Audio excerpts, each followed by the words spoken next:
Hi, Dahlia. Thanks for returning to my show. And today we got something so exciting, but so important, and probably on a lot of investors' minds. Everyone's noticing inflation is peaking. Well, I hope it's peaking. I'm not sure, but we're seeing the steady trend going up to 6.8% as of April. And of course, Bank of Canada's, has to fight inflation, so they're going to raise interest rates, which are pretty much guaranteed going to be up over the next 4 to 6 months. We don't know where the end is, but obviously they're going to raise interest rates. So I was wondering, what are some of the strategies that investors can use to manage their cash flow and the cost of these rising interest rates with their properties? So, Tracy, let me start by putting some high-level parameters around the interest rate increases. And yes, they will increase because the Bank of Canada is looking to control inflation. Now, the predictions are that the Bank of Canada will raise rates by another 1% by the end of this year, if not slightly higher. Right now, what they call their target overnight rate is at 1, and they're aiming to get it to 2 point something, if not even 3, given where the inflation is. So we're going to see very likely to see another 1% increase between today and end of year. The next meeting is on Wednesday, June the 1st, and it's likely to be another 50 points. And then early 2023, it will continue until we get to that 3%. So we're looking for 1 to 1 point something this year and a little bit more early next year. So that's really the magnitude of rate increase that we're looking at this point. Now, this year, they're building in another 1 to 1 point something increase, which is going to get it to 2 point something, but they're aiming to eventually get it to 3. All right, so that's basically the box or the parameters for the rate increase. And for investors, here is what I suggest. Obviously, if you're on a variable rate mortgage, where the payment fluctuates, you're going to see a rise. If you're on a variable rate mortgage where the payment is capped, you're going to get more to go towards interest and less towards principal. So what do you do? First of all, I suggest that everyone stress tests their portfolio. We actually have a calculator where you can put every property into the calculator and say, what would my payment look like if the rate rises by 1.5% or 2%? What would my mortgage payment look like? And am I better off locking today or not? That will guide you through that decision. Having said that, fixing right now is not a desirable option because the differential is anywhere from 1.5 to 1.75, which is big. So what do you do if you're concerned? My suggestion is the following. First of all, if there is room in your budget to absorb such an increase, then let it be. The rate increases are going to stop eventually at some point, in 24, 36 months out. And that's when the Bank of Canada is hoping to see some impact on inflation and things will cool off. So if you're able to stomach it, let me put it this way, then let it be if your portfolio can actually handle it. If not, then there are options. We can look at loans and stretch amortizations, because if you stretch an amortization, yes, you're going to take you longer to pay that mortgage, but there are techniques around it, but you bring that monthly payment down, okay? We can look at your balance sheet, and if there are things in your budget like car payments or some expensive debts to get out of the way, let's clear those with cheaper debt to create room for an interest rate increase. This way, it's balancing things out. Yes, there is a rate increase, but we clear some expensive debt. So overall in your budget, you're still afloat or maybe better. And then there is an option that some investors are not aware of. You can actually convert a portion of your mortgage payment, which is principal and interest, to a line of credit, which is an interest-only payment. It does require a refinance, but what it does essentially is it reduces your monthly payment. So again, if you're concerned about the load on your pocket, we can do a little bit of that to ease it up. So these are some of the techniques that are available to investors and clients, aside from going into a fixed rate mortgage. The last one is to see if we can lock into a 1-year fixed or a two-year fixed, because the differential on a shorter term fixed is not as big compared to a 5 years fixed. Oh, wow. I found the last 2 points really interesting. So you mentioned, let's just wind back. You said first you can convert a portion of the mortgage into interest only like HELOC, like a home equity line of credit.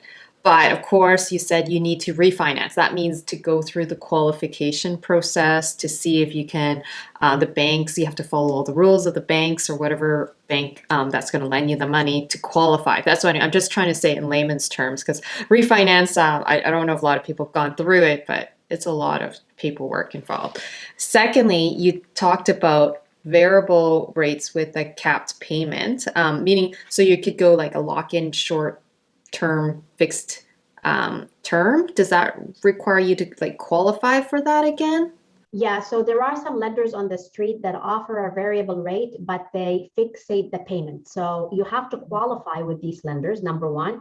But if you get into a product like that, when the rates rise, your payment stays fixed, but beneath the surface, more goes towards the interest and less goes towards principal pay down. So if you're more concerned about fluctuation and your monthly budget, that would be one option. Oh, I see. So your payments are still fixed. It's just whether or not more goes towards interest or more goes towards principal. Oh, cool. Okay, that's a really, really cool product then. Okay, so then with the implications of rising interest rates on in real estate investors, what should we watch out for? Well, here is what to watch for. Number one, qualifying for mortgages. As you know, Tracy, back in 2018, the rules have changed. And what the banks do is when they qualify you either for a refinance or to purchase a property, they run the numbers at a 5.25 interest rate, the higher of a 5.25 interest rate, which is set by the Bank of Canada, or the rate they're giving you plus 2%. So now this rate that you're applying for is rising. Therefore, when you add 2%, that number is becoming bigger than this 5.25. So soon, this qualification bar is going to be higher, which really means that you're going to get less money if you're applying for a purchase, or you're going to get less money on equity takeout. Now, what do we do about it? We plan for such a situation. We say, okay, how can we do something now to improve our borrowing power so that as this bar goes higher, we have done something like create consolidated debts or paid down certain things to actually qualify for what we want to qualify for. So that's one impact that investors are going to see very, very soon that hasn't happened since 2018. That's one. Number two, there is talk about the real estate market, the housing market prices softening, and we're starting to see that. There is some connection to the rates, of course, but here's what to watch for. When the prices start to soften, you want to make sure that whatever you're buying, the value is going to come through on an appraisal.